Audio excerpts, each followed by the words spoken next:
Today's scripture comes from John chapter 12, verse 20 to 33. Now there were some Greeks among those who went up to worship at the festival. They came to Philip, who was from Bethsaida in Galilee, with a request.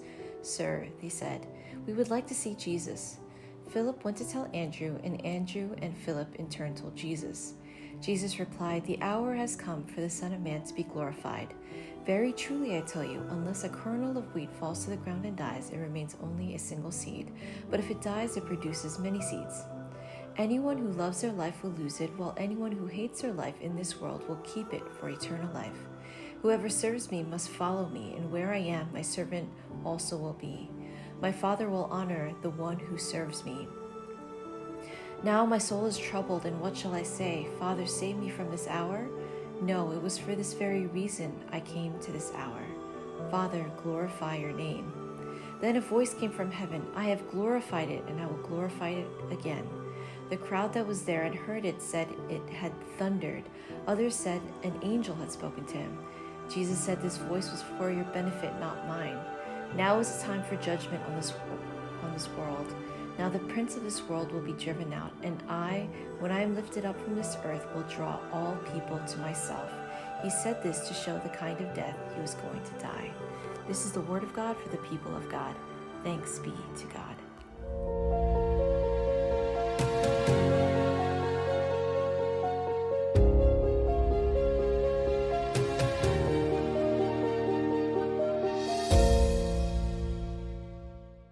And welcome to Keolumana United Methodist Church. I'm Pastor Joy Yoon, and I'm so thankful you're able to join us today. We continue to journey through our season of Lent. Lent started on February 17th, and it's a time of intentional prayer and meditation. That means some sort of self-sacrifice. You might be fasting coffee, chocolate, Netflix, whatever it is. But it's a way for us to be intentional in getting close to God as we journey together towards Christ's death and resurrection. I remember when I was in Rutgers, I had to graduate, and I had a major. I was majoring in English and a minor in political science. Also, my school had a lot of graduation requirements, so I was kind of doing some sort of credit gymnastics. And my wise friend said, "Oh, you know what? Take a film class, because it fills one of the requirements, and it'll be so easy. You'll just be watching movies the whole time." Well, halfway through the semester, I was really annoyed at my friend because it was actually a lot of work, a lot of essays, reporting, presentations. But looking back, I'm actually really grateful for that class because a lot of what I learned in studying film could be applied to reading the Bible. And back in the day, I wouldn't have connected those dots. I remember one thing that my film professor would say. He would say, if it's in the movie, it's there for a reason. So I remember one time we were watching a very famous movie called Citizen Kane, and as we were watching it together, he would pause it and he would ask us questions. Why is this there? Why is that there? Why is the table on that side? Why is the camera angle so high, or why is it so low? What is the filmmaker trying to show you? And it was very interesting because things that I would just look past or not even think about were actually really meaningful. So in one of the clips one of the parts of the movie that we watched was when Kane hears about something from his general manager about how much money he has and the terms of that, and he starts walking towards these windows. So I'm going to show this clip right now. Games were bust. All right. Well, out of cash. All right, Mr. Bernstein. I've read it, Mr. Thatcher. Let me sign it. I'll go home. Too old to call me Mr. Thatcher, Charles. You're too old to be called anything else. You were always too old. In consideration thereof, Thatcher and Company agrees to pay to Charles Foster Kane as long as he lives. My allowance. The sum continue to maintain over your newspapers a large measure of control. Measure of control? And shall seek your advice. This depression, temporary. So there's a lot of different aspects of the clip that we just watched.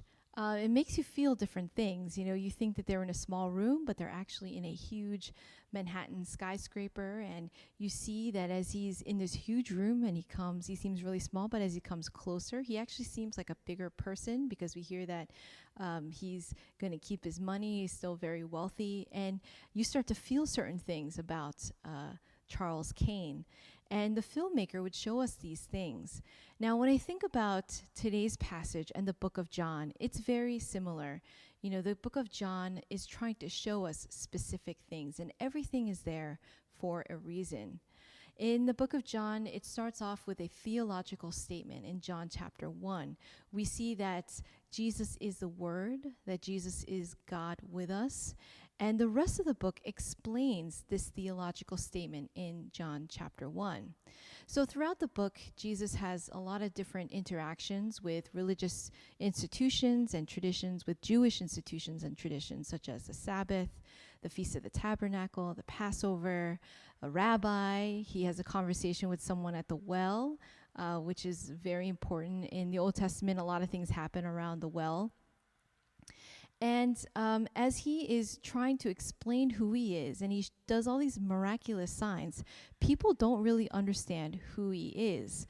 So as this festival continues on, a bunch of Greeks who have converted to the Jewish religion, they come over and they want to see Jesus. So they're led to Jesus, and Jesus says something very hard to understand. He says, "The hour has come."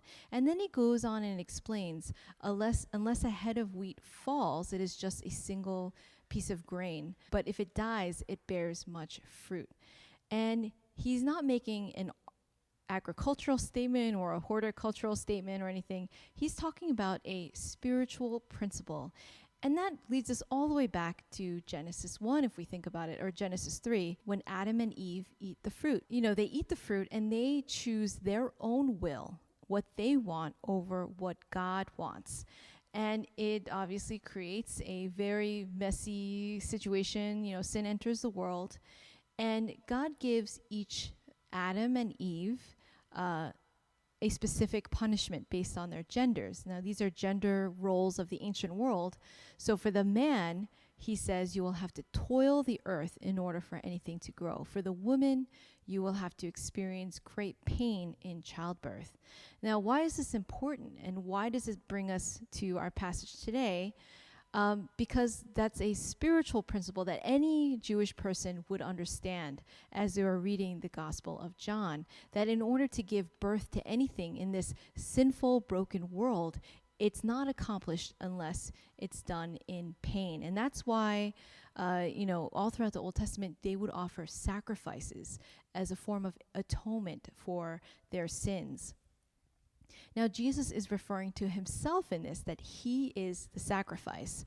Now, if Jesus didn't die, he would just be a wise teacher, an exemplary human being. Maybe somebody would have written down some of the things he said, and kind of like Plato or Confucius, they would say he has great wisdom here, and maybe some people would follow some of the things that he said. But because Christ dies and God raises him from the dead, the world can see that Jesus is Lord.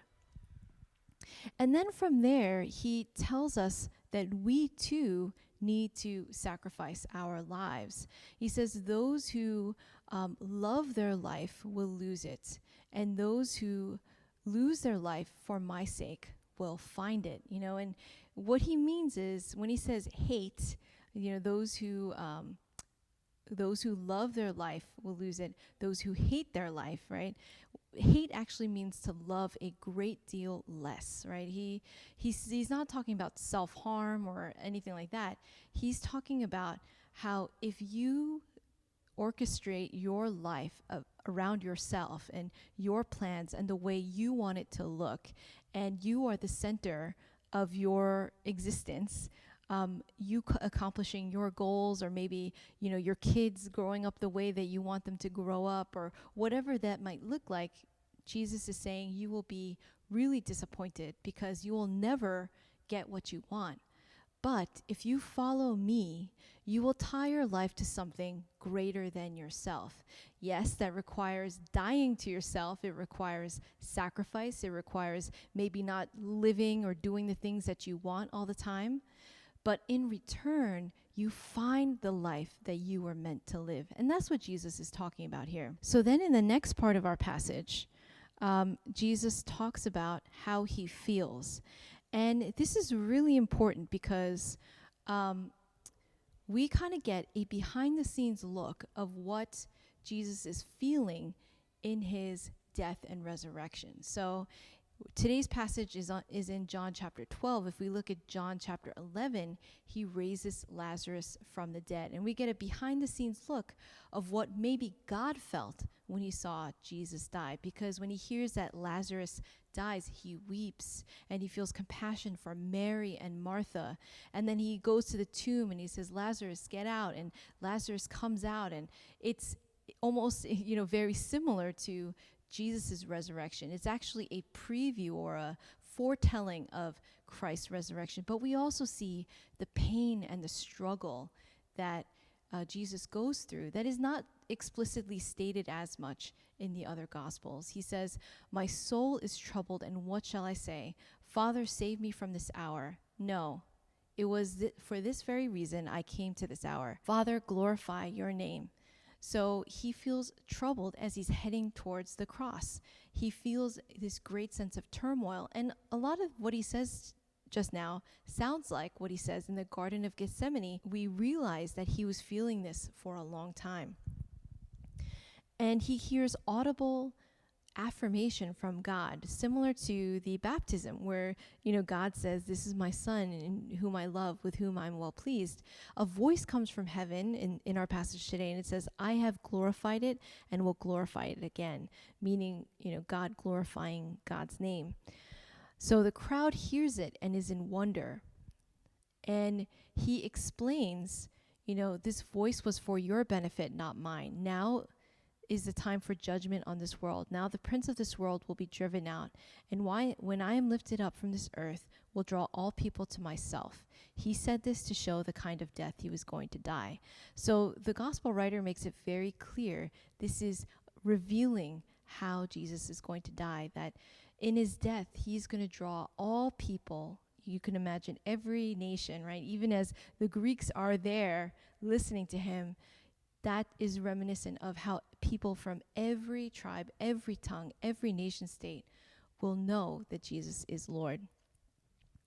And he says that he will triumph over evil, that even though he will die like the kernel of wheat, he will bear much fruit, and he will triumph over evil. I think this past week, it's been a very hard week for me. It's been a hard week for a lot of people. I don't know if you have heard, I'm sure you have. This past week there was a shooting in Atlanta, and a man targeted a business owned by an Asian woman, and he went there, sprayed bullets, and 8 people died, 6 of whom were Asian and were women. So this is a great tragedy. There are no words to describe or explain the loss that I'm sure their families and loved ones are feeling. I was very upset when I saw how it was covered in the media and just the press conference afterwards.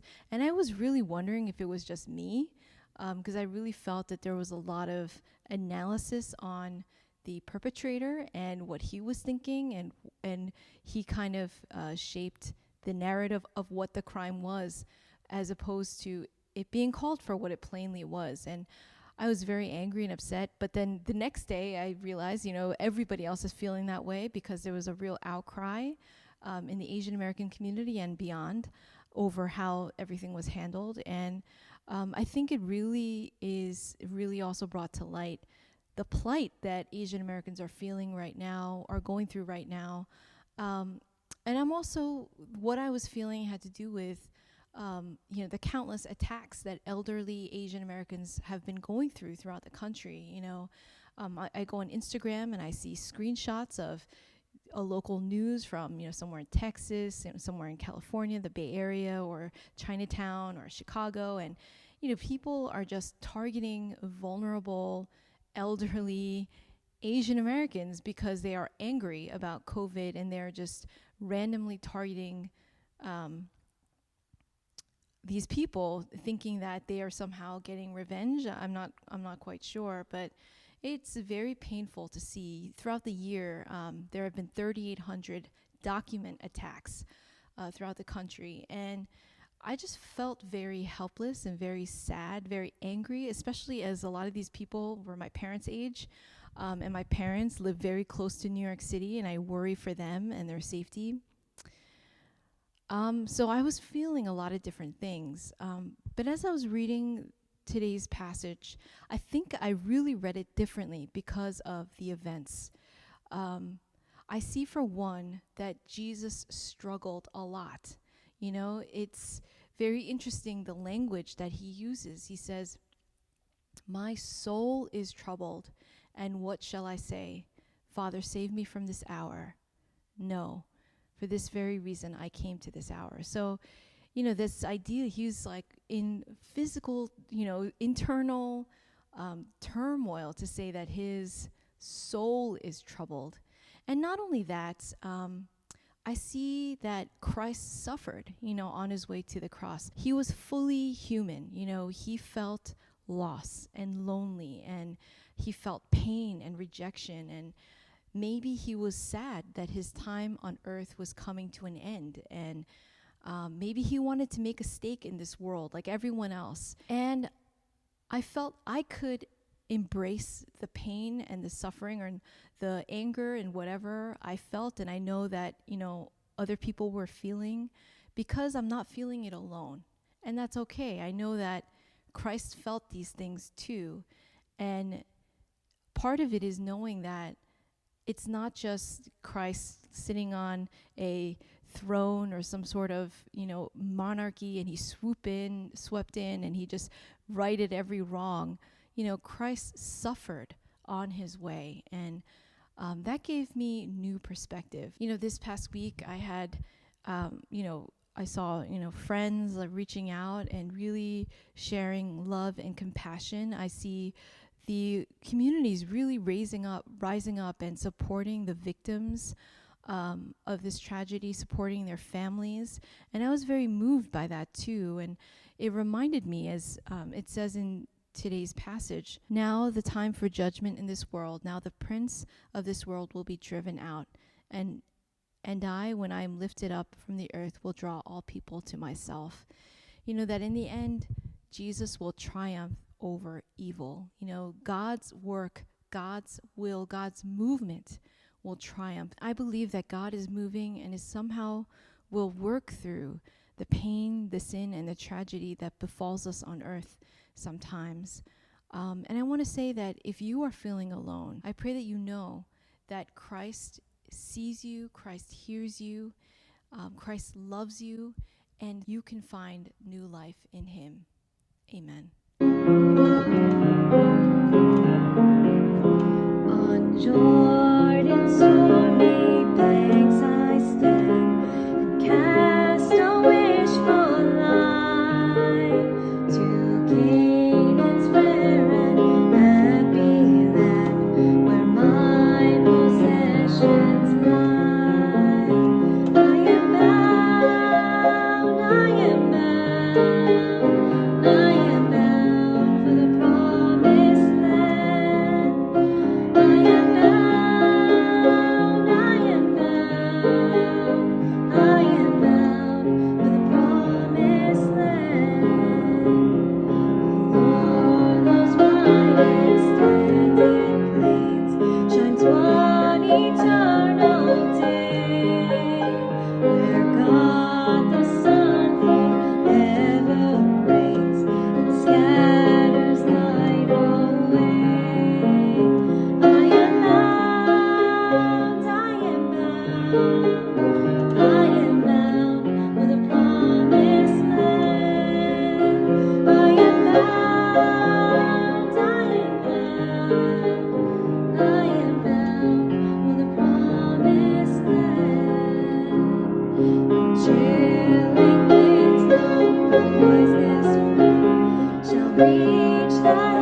hope everyone had a great week. We have some announcements.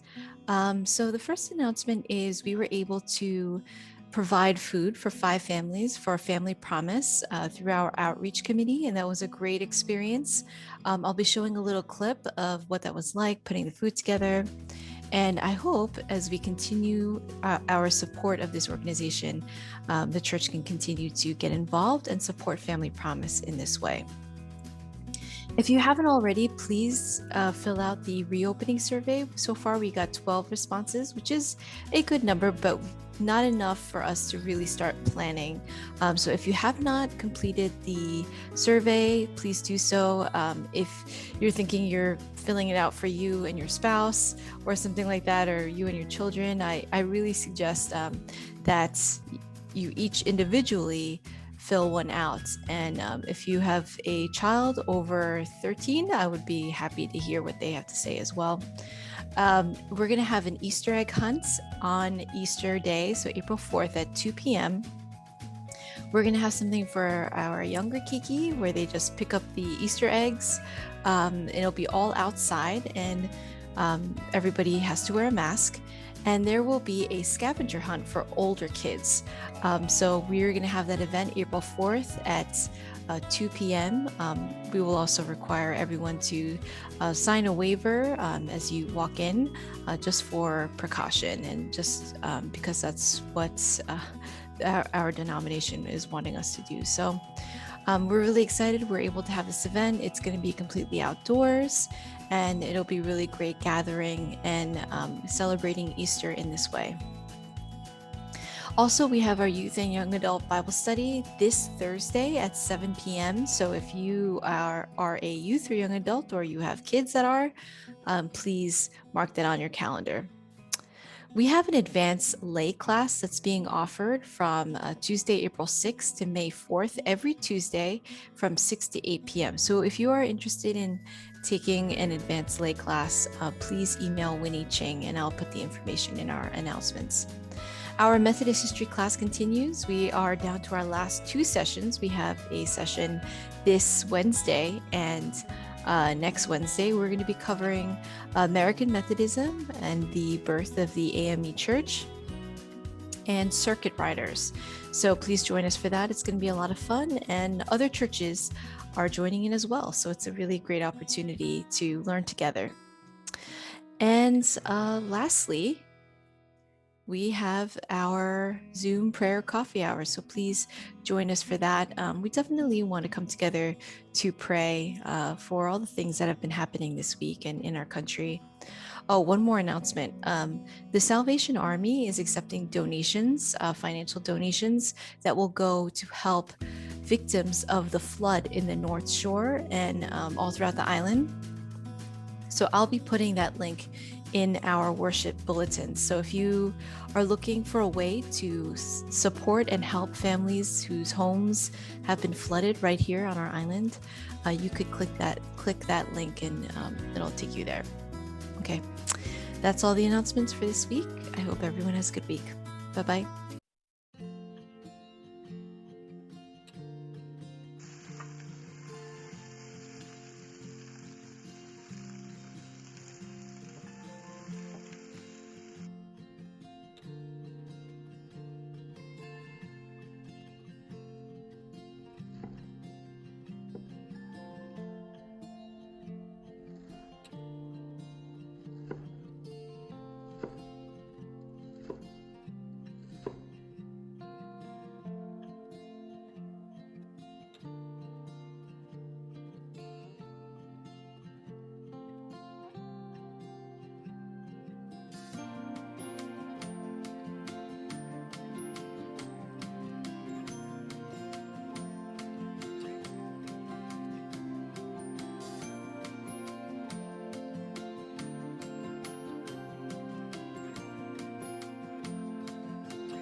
Please remember to continue to send in your offering each week. Again, we're not meeting in person, but our ministry continues. Our mission continues to know God, love, and serve others. You can write a check to the church. Our address is 1425 Keolu Drive, or you could donate through PayPal, and you could search it through keolumana@gmail.com.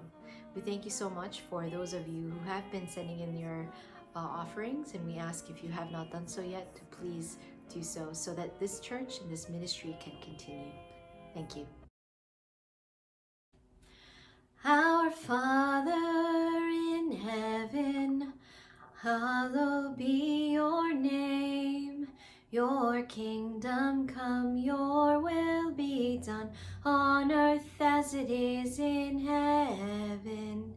Give us this day our daily bread, and forgive us our debts, as we forgive our debtors, and do not lead us into temptation, but deliver us from the evil one. For yours is the kingdom, and the power, and the glory, forever.